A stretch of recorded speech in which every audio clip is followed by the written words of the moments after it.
दोस्त बना जीजा खतरनाक नतीजा।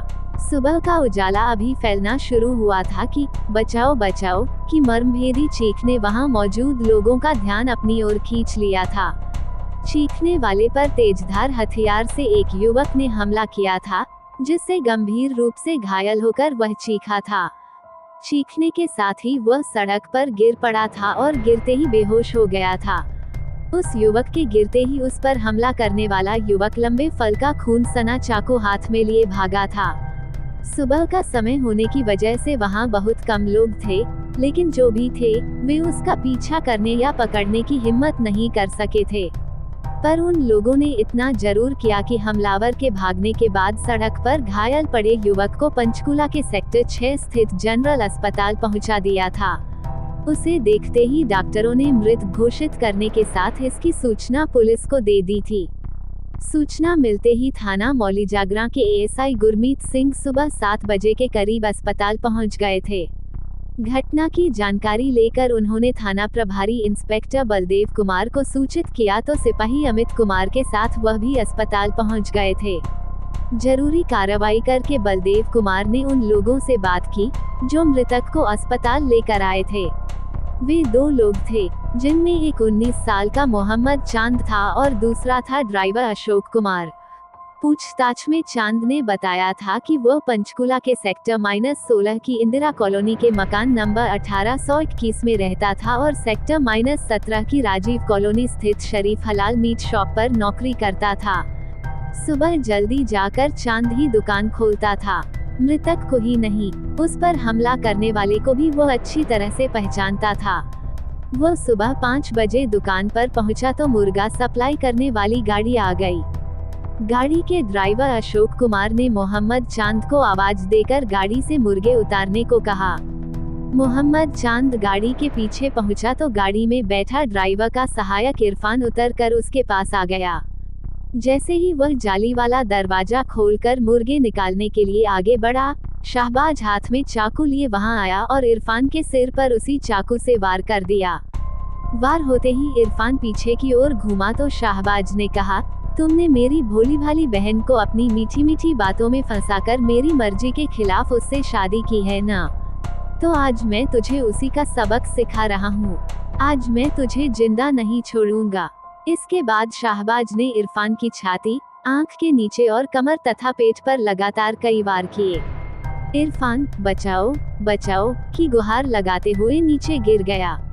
शाहबाज का गुस्सा और उसके हाथ में चाकू देखकर कोई भी उसके पास जाने की हिम्मत नहीं कर सका। लेकिन जैसे ही शाहबाज चला गया, मोहम्मद चांद और अशोक कुमार ने किसी तरह इरफान को अस्पताल पहुंचाया, जहां डॉक्टरों ने उसे देखते ही मरा हुआ बताया। ऐसा ही कुछ अशोक कुमार ने भी बताया था, लेकिन उसका कहना था कि वह आगे था। शोर सुनकर पीछे आया। तब तक शाहबाज अपना काम करके जा चुका था।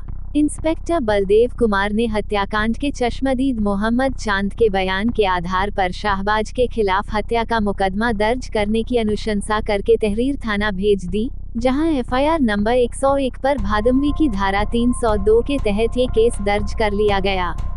ये घटना 4 जून 2016 की है। उसी दिन पुलिस की एक टीम शाहबाज की तलाश में जुट गई। उसके बारे में पता करने के लिए विश्वस्त मुखबिर भी सक्रिय कर दिए गए थे।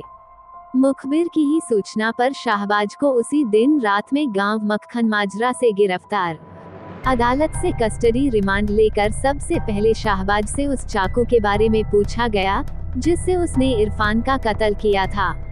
6 जून को उसकी निशानदेही पर वह चाकू मौलीजागरा की एक कब्रगाह से बरामद कर लिया गया।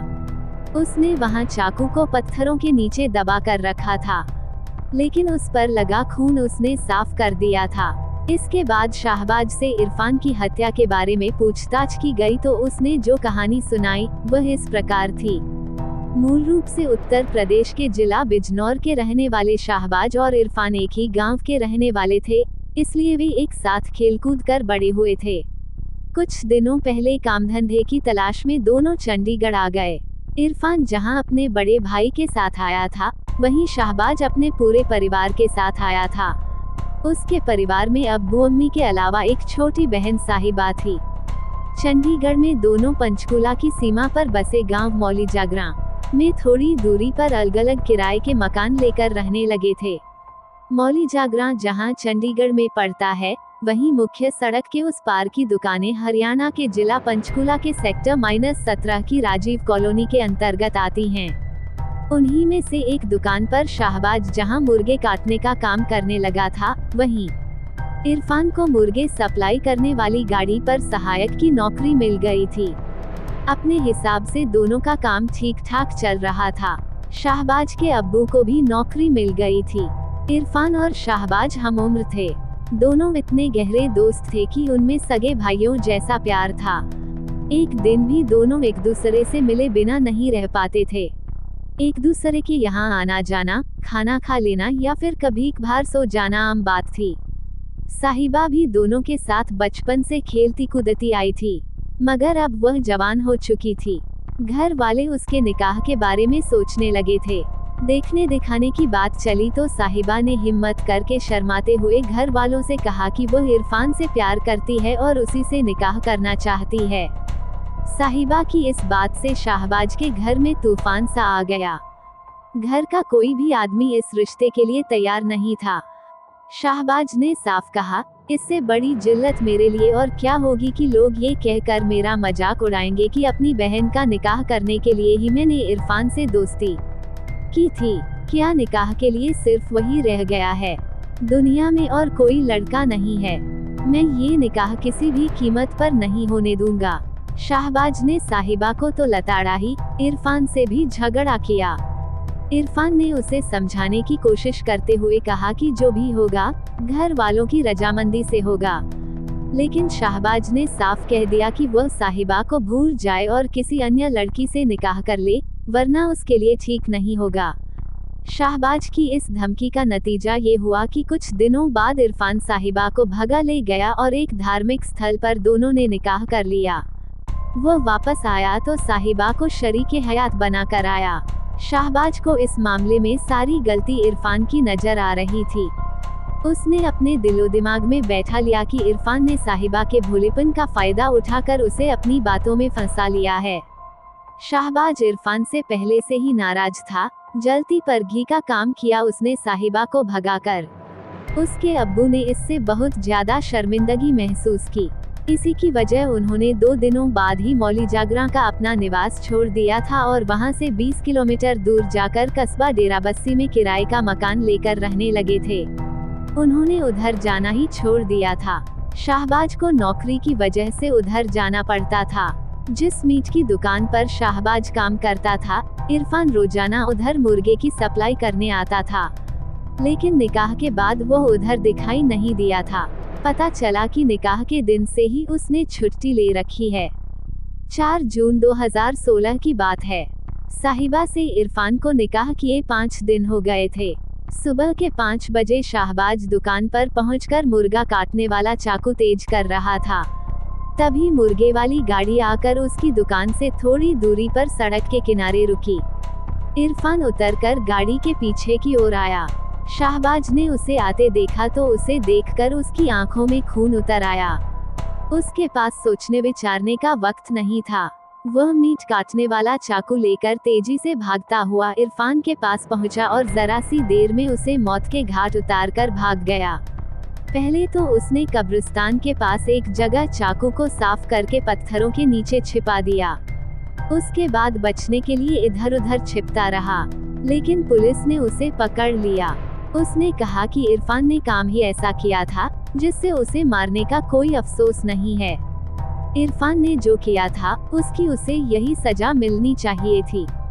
पूछताछ के बाद पुलिस ने शाहबाज को फिर से अदालत में पेश किया, जहां से उसे न्यायिक हिरासत में बुड़ैल जेल भेज दिया गया। बलदेव कुमार ने उसके खिलाफ आरोप पत्र तैयार कर समय से निचली अदालत में दाखिल कर दिया, जहां से सेशन कमिट होकर 13 सितंबर 2016 से मामले की सुनवाई चंडीगढ़ के अतिरिक्त जिला एवं सत्र न्यायाधीश अतुल कसाना की अदालत में शुरू हुई। 6 अक्टूबर को अदालत ने शाहबाज के खिलाफ धारा 302 का चार्ज फ्रेम कर दिया। उसने अदालत में खुद को बेकसूर बताते हुए दरख्वास्त की थी कि पुलिस ने एक झूठी कहानी गढ़कर इस केस में उसे बिना मतलब फंसा दिया है। वह अपने उन बयानों से भी मुकर गया जो उसने कस्टडी रिमांड के दौरान पुलिस को दिए थे। मामले की विधिवत सुनवाई शुरू होते ही अभियोजन पक्ष ने डा. अमनदीप सिंह, डा. गौरव, मोहम्मद चांद, इंतजाम अली, अशोक कुमार, इंस्पेक्टर बलदेव कुमार, फोटोग्राफर फूला सिंह, हवलदार सतनाम सिंह, रमेश चंद, धर्मपाल एवं यशपाल के अलावा senior constable Krishna Kumar, SI Gurmeet Singh, SI Gurnam Singh और डा. मनदीप सिंह के रूप में 15 गवाह अदालत में पेश किए। इसके बाद अतिरिक्त पब्लिक प्रोसिक्यूटर ने अभियोजन पक्ष की गवाहियों के पूरी होने के बाद सीआरपीसी की धारा 293 के तहत फोरेंसिक साइंस लेबोरेटरी की रिपोर्ट के अलावा विसरा रिपोर्ट भी पेश की। अभियोजन पक्ष की कार्रवाई पूरी होने के बाद 20 जनवरी 2017 को कोड ऑफ क्रिमिनल प्रोसीजर की धारा 313 के तहत अभियुक्त शाहबाज का स्टेटमेंट रिकॉर्ड किया गया। अभियुक्त ने उक्त सभी गवाहों को झूठ करार देते हुए यही कहा कि वह बेकसूर है, उसे झूठा फंसाया गया है। बचाव पक्ष की ओर से साहिबा को पेश किया गया। कोड ऑफ क्रिमिनल प्रोसीजर की धारा 315 के अधीन दर्ज अपने बयान में साहिबा ने अदालत को बताया कि उसने इरफान से प्रेम विवाह किया था, जिसका परिवार वालों ने पहले तो विरोध किया, लेकिन बाद में मान गए थे। इरफान ने उसे बताया था कि उसकी कुछ गलत लोगों से ऐसी दुश्मनी हो गई है कि वे मौका मिलने पर उसकी जान ले सकते हैं। ऐसे में हो सकता है इरफान को उन्हीं लोगों ने मारा हो, न कि शाहबाज ने। बचाव पक्ष की ओर से अशोक कुमार को अविश्वसनीय करार देते हुए अदालत ने उसे मुकर्रा गवाह घोषित करने की गुहार लगाई गई, जो अदालत ने मान भी ली। ये भी दलील दी गई कि पुलिस द्वारा बरामद चाकू पर डॉक्टर की रिपोर्ट के मुताबिक मानवीय खून नहीं लगा था। 31 जनवरी 2017 को विद्वान जज अतुल कसाना ने इस मामले का फैसला सुनाते हुए खुली अदालत में कहा कि उन्होंने दोनों पक्षों को ध्यानपूर्वक सुनने के अलावा सभी साक्ष्यों को गौर से जांचा परखा है, जिनसे यह केस शीशे की तरह साफ है।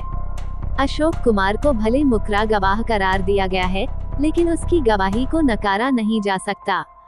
वह भी एक तरह से इस केस का चश्मदीद गवाह था। भले ही उसकी गवाही में बाद में कुछ विपरीत बातें सामने आई, जिस वजह से उसे मुकर्रा गवाह घोषित किया गया, लेकिन उसकी शुरू की गवाही अभियोजन पक्ष को पूरी तरह मजबूती देने में सहायक सिद्ध हुई है।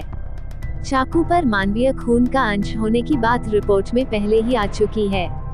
हालांकि अभियुक्त ने उसे फेंकने से पहले साफ कर दिया था।